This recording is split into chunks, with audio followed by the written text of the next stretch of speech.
On today's PMEA's Take Note podcast, we are talking to a Pennsylvania native who has made it big in a singing career. That's all on today's PMEA's Take Note podcast, presented by the Slippery Rock University Music Department.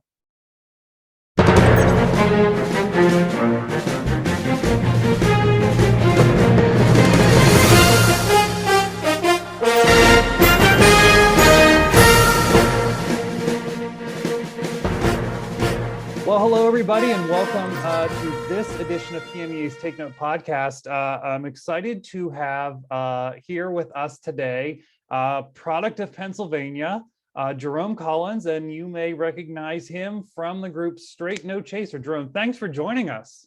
Way, it's a pleasure to be here, and thank you for having me. Hello, everybody, and I'm excited. Thank you for joining us. Yeah, it's great that you're here. We're going to talk about Straight No Chaser in a bit, but I want to talk about this Pennsylvania connection here. So from Allentown, went to school here. So let's get a little bit of the backstory. What was your scholastic music career like? Tell us about that.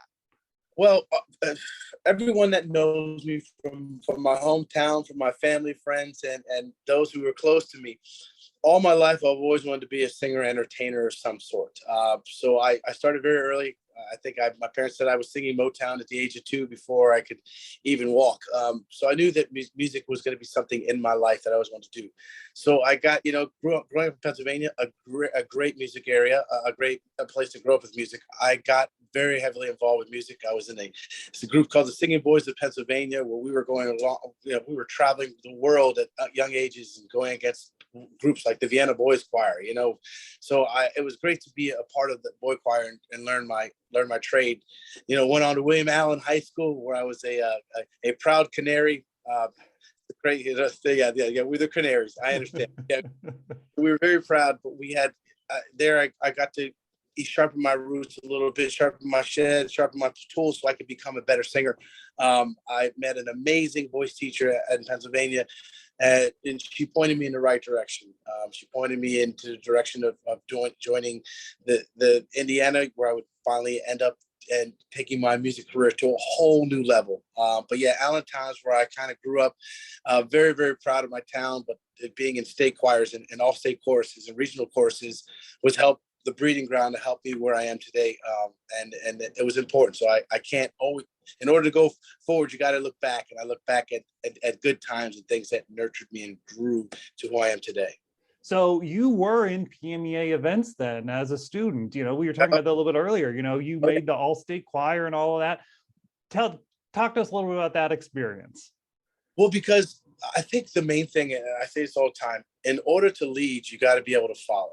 And then all state and regional choruses, you are a small fish in a very, very large ocean, and you kind of get thrown out there and you start to learn about becoming, and you're singing with others. And it was great because I was singing with all these choirs, and I was telling you earlier, I still am friends with these people 20, 30 years later, from those experiences, because we grew together. I was a little frightened at first. Like I was always this lead singer. I wanted to come out. So when I came into a chorus setting like that, where there are people that were just as good, if not better than me, it was kind of humbling. It was also great to sing with other people and hear that, when you hear that sound and that quietness and after the sounds. And Pennsylvania has such a great, strong history and music is one of the things that, when you hear other musicians that have the same passion as you and sound as good as you, it was something that I will never forget for the rest of my life. So it was good to be a part of the all-state chorus. It's good to be a part of regionals, because you also had to compete. You also had to be good. You had to learn your music. You had to be good at reading music. So it makes you obviously a better overall musician. So because of those things, I've become a better musician. I was more prepared to go into choruses in college and afterwards, because I was able to read the notes and be able to sing well with others, because blending is just as good as singing the lead, if not harder. And I think PMEA had a lot to do with that. I always want to say thank you. This is my chance, actually. Well, so then we're going to proudly take credit for a lot of what Straight No Chaser has become. So we'll take some credit, since I think you're giving it to us a little bit. We'll take it.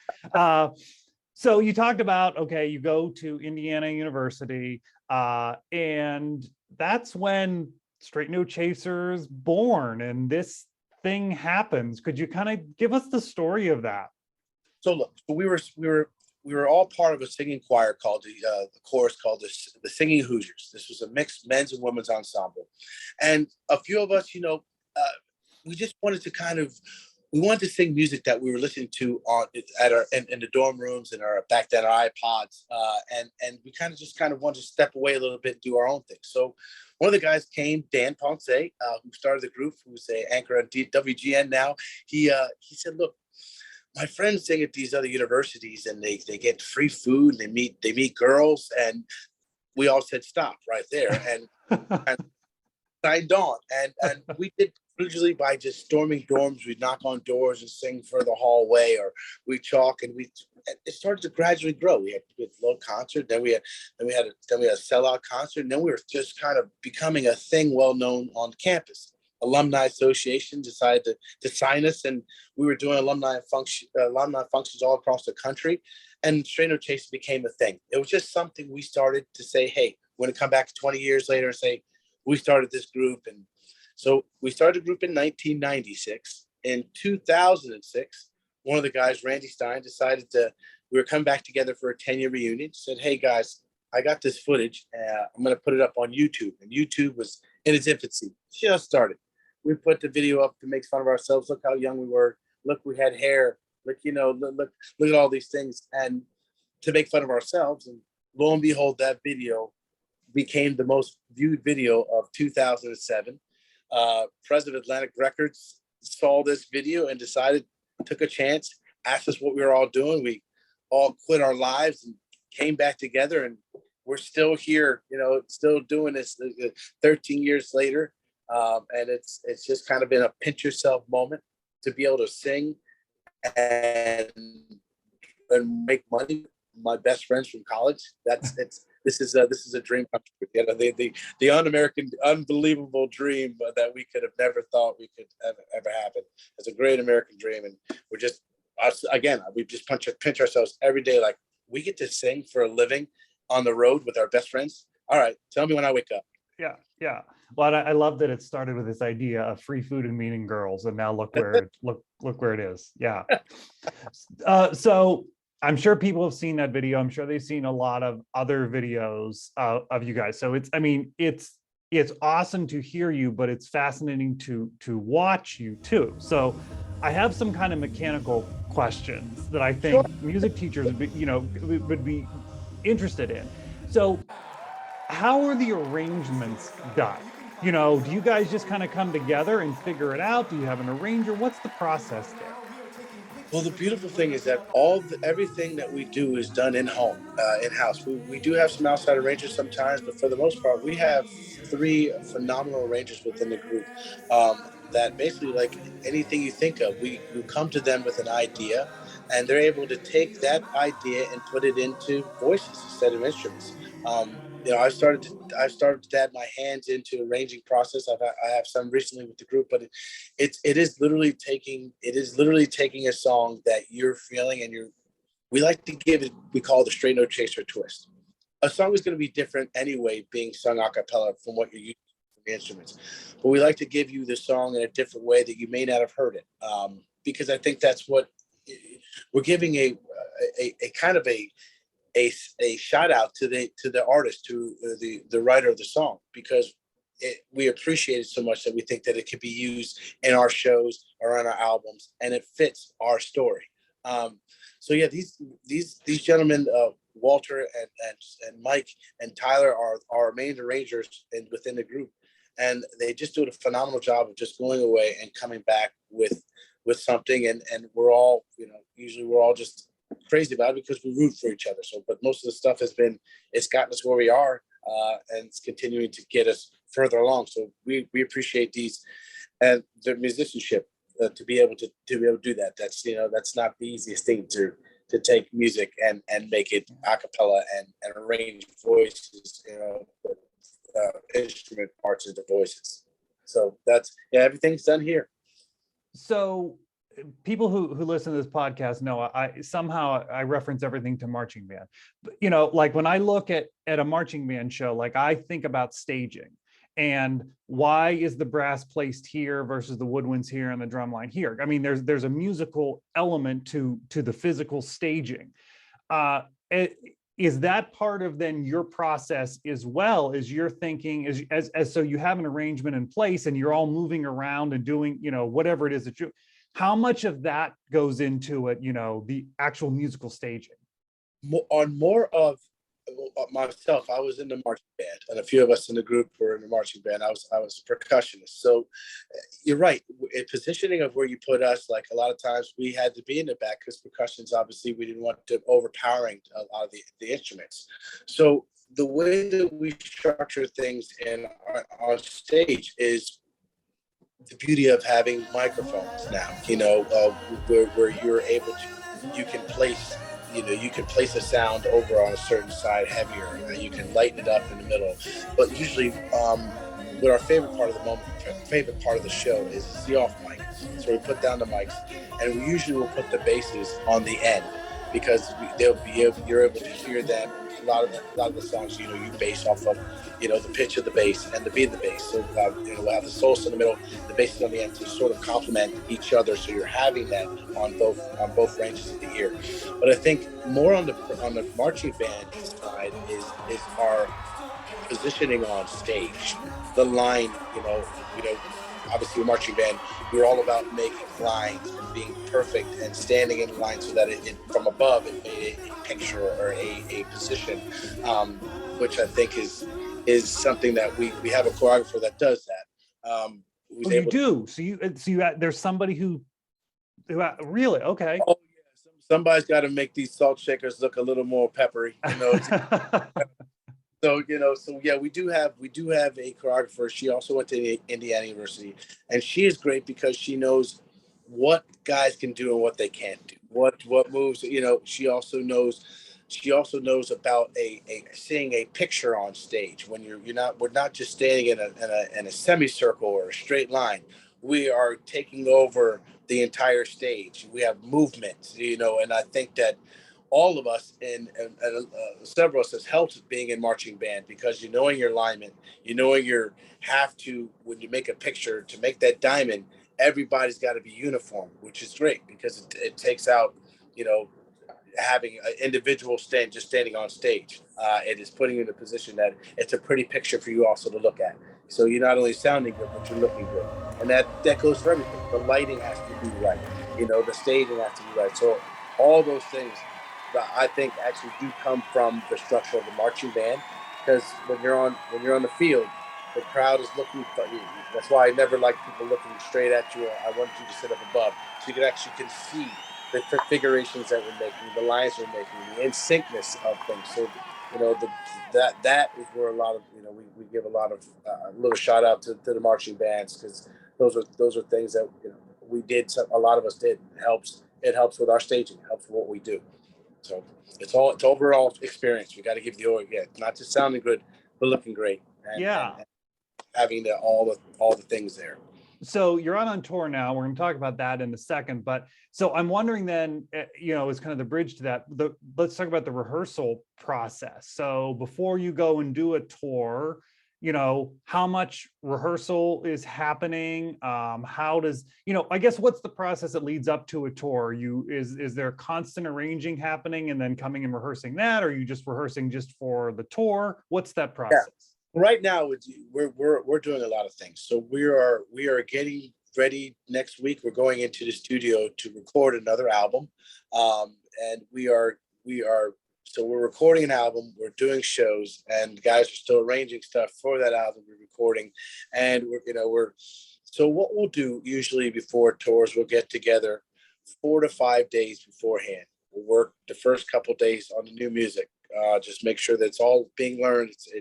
We're able to put down the music after the second or third day and concentrate on the moves. And we'll get on the stage and work on the movements. And then the day before or a couple of days before, we'll just run the show. We'll just run the show from top to bottom.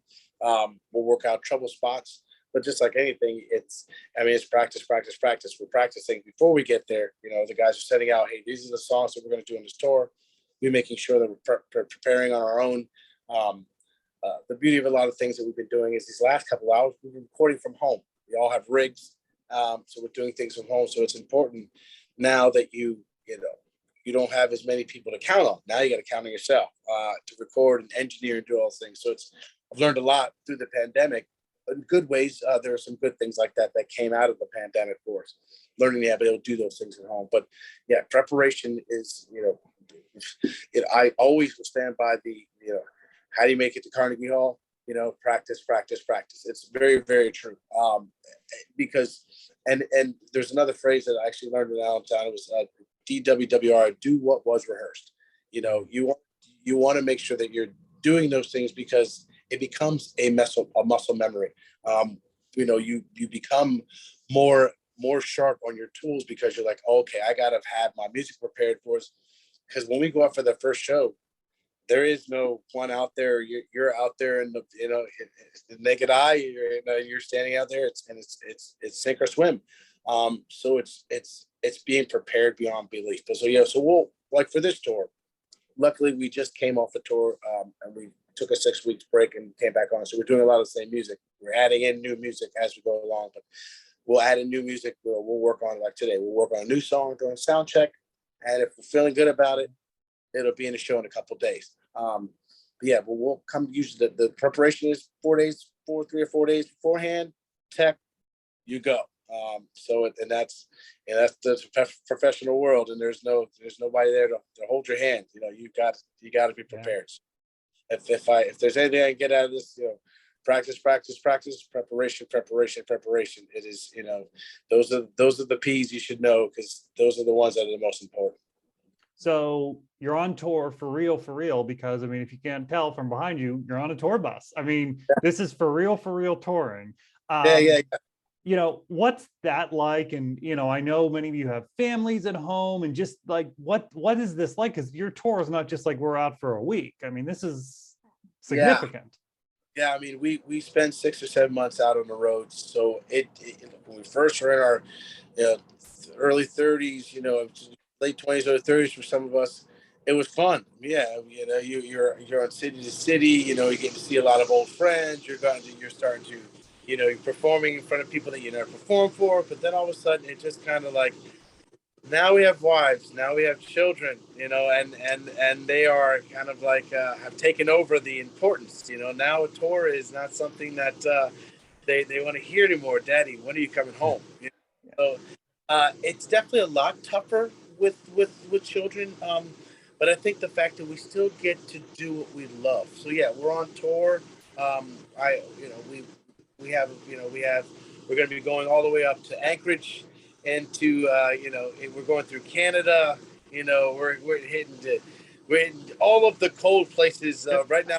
Performance is going to be but yeah, we're in the thick of tour. But this is the start of spring tours. But we had 18 months where we weren't working, so this is amazing to be back out and to see that people come back out and reacting and seeing they're ready for live performances again. And we're very happy to be performing in front of live audiences again. So yeah, we're back out, enjoying the road, enjoying each other's company. We are, like I said, we're brothers. We all are out here. We're all going through the same things, and so we all understand what each other are going through. We give each other the support and all the love that we can give each other. Yeah, so that's awesome. I love that you're on a tour bus doing this. And so the tour comes through Pennsylvania here in March 26th at Westminster College in New Wilmington, and then on the other side of the state in Lancaster on March 27th. So folks on both sides of the state have a chance, and that's really close to home for you too on the 27th. Yeah, being close, being from Allentown, Pennsylvania, with what I have family from Erie all the way over to Philadelphia. So it's going to be great for them, because they always kind of get mad at me and say, you're never in our area. So now there's no more excuses. No, there's nothing like, everyone says, where's your favorite place to perform? And everybody will tell you their hometown or close to it. And for me, I just have a special place in my heart for the state of Pennsylvania. It's where I grew up. You know, it's my state that I'm proud to say I'm from. And it kind of just to know that music is such a big thing in Pennsylvania, and that's why I fight for a lot of taking music out of schools. I couldn't even imagine that when I was in school. Music was one of the most important things, that I think that uh, in a way, music is sort of is the builder, is the international language between anything we can get through is done through music. And it baffles me that music is being taken out of schools, but that's here nor there. That's another subject. But yeah, Pennsylvania is something that I have near and dear to my heart. So being able to perform anywhere around the area is always fun to come back home to the Keystone State. Well, you are near and dear to our heart because, as I said before, we're taking some credit for Straight No Chaser because of going through the PMEA system in a school here. Jerome, thanks for taking some time to talk with us today. Really appreciate it. This is fun. Anytime, I'm welcome anytime. Thank you for having me. And this was a great experience. And good luck to you on the tour. And to the rest of you, thanks for joining us on this edition of PMEA's Take Note podcast. We will see you next time.